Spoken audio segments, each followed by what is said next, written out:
Today, we're going to dive into a concept that might just completely reshape your daily life. It's called the minimum viable life, and it's all about designing a life with way more intention, more purpose, and a whole lot less noise.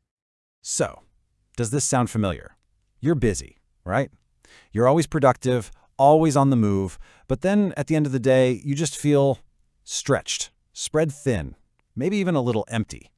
It's a feeling that, let's be honest, most of us know all too well in this crazy, hyper-connected world. And a huge reason for this feeling? The relentless digital noise. That constant waterfall of notifications, emails, and social media updates isn't just a small distraction. It's literally hijacking our attention and cluttering up all our mental space. You know, all that noise leads directly to something called decision fatigue.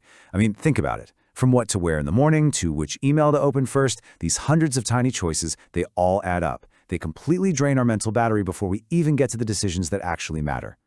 And then, layered on top of everything, is this constant, unspoken pressure to do more, have more, and be more. It's just this recipe for burnout, and it leaves you with that nagging feeling that you're never quite doing enough. So when you put it all together, what do? You get what we can call the overwhelm epidemic. We're basically living in an age of chronic overload, where feeling clear-headed seems like some far-off luxury. But what if there was a way to design a life that swaps out all that chaos for calm?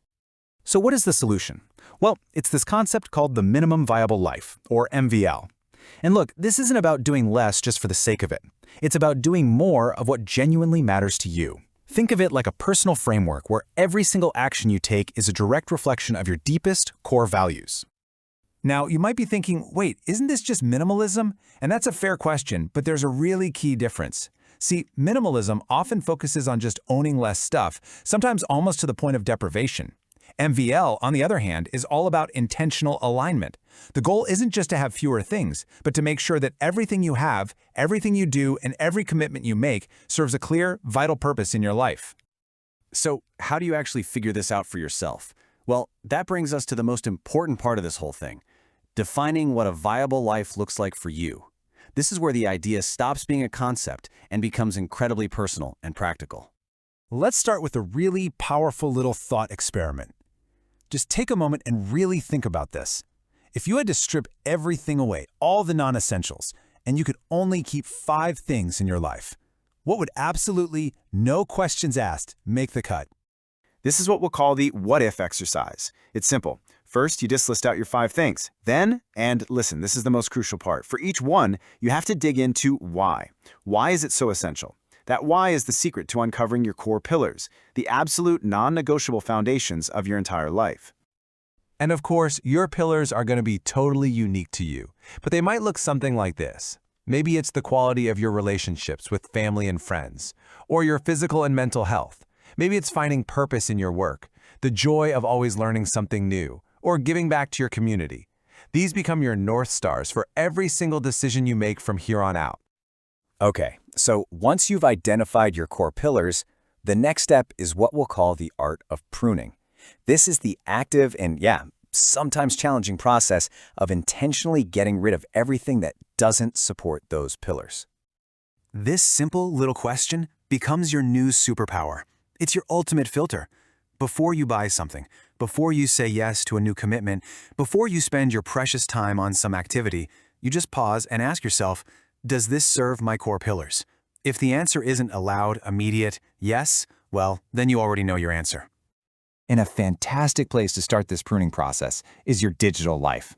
Go ahead, unsubscribe from all those newsletters you just delete without even reading. Unfollow the social media accounts that make you feel drained or just distracted. Go into your phone settings and turn off all the non-essential notifications. I'm telling you, this one set of actions alone can reclaim an incredible amount of your mental energy. Now, for all your physical stuff, the one-year rule can be a total game changer. Look at an object. First, ask if it truly aligns with your pillars. If not, then ask yourself, have I actually used this thing in the last year? If the answer is no, it's probably just clutter. It's time to let it go. And perhaps the most powerful tool in this entire process is learning to flex your no muscle. Getting comfortable with politely declining requests, invitations, and opportunities that don't line up with your priorities is absolutely transformative. You have to remember, every single time you say no to something non-essential, you are shouting a powerful yes to your core pillars. So, pruning is a fantastic start. But how do you keep this newfound clarity? How do you maintain it for the long haul? Okay, let's talk about how to make it stick. Really, there are 3 key habits to make this a lasting practice. First, automate all the boring, mundane tasks like paying bills to free up your mental space. Second, keep flexing that no muscle. I promise, it gets easier with practice. And third, schedule a quick weekly MVL audit just to check in with yourself, see how you're doing, and make any little adjustments you need. So, after you've defined your pillars and you've pruned away all the non-essentials, what's the real payoff? What are the rewards for doing all this intentional work? Well, let's look at the gifts of less. All that energy you used to spend on clutter, on distractions, on obligations you didn't really want, it gets reallocated. It can now flow into the things that truly matter, building deeper relationships, unlocking creativity you didn't even know you had, actually gaining more free time, and just experiencing this profound sense of peace. Feeling inspired to try this? Perfect. Here is your MVL challenge. You don't have to overhaul your entire life overnight. Just pick one small area, your digital life, your physical stuff, or your schedule. Then today, just prune one non-essential thing. Unsubscribe from one email list. Donate one shirt you never wear. Decline one unimportant meeting. And then just notice how it feels. And that's the question I really want to leave you with. By choosing to let go of just one thing that no longer serves you, you're not just decluttering. You are taking the very first active step toward designing your own minimum viable life. So, what's it going to be?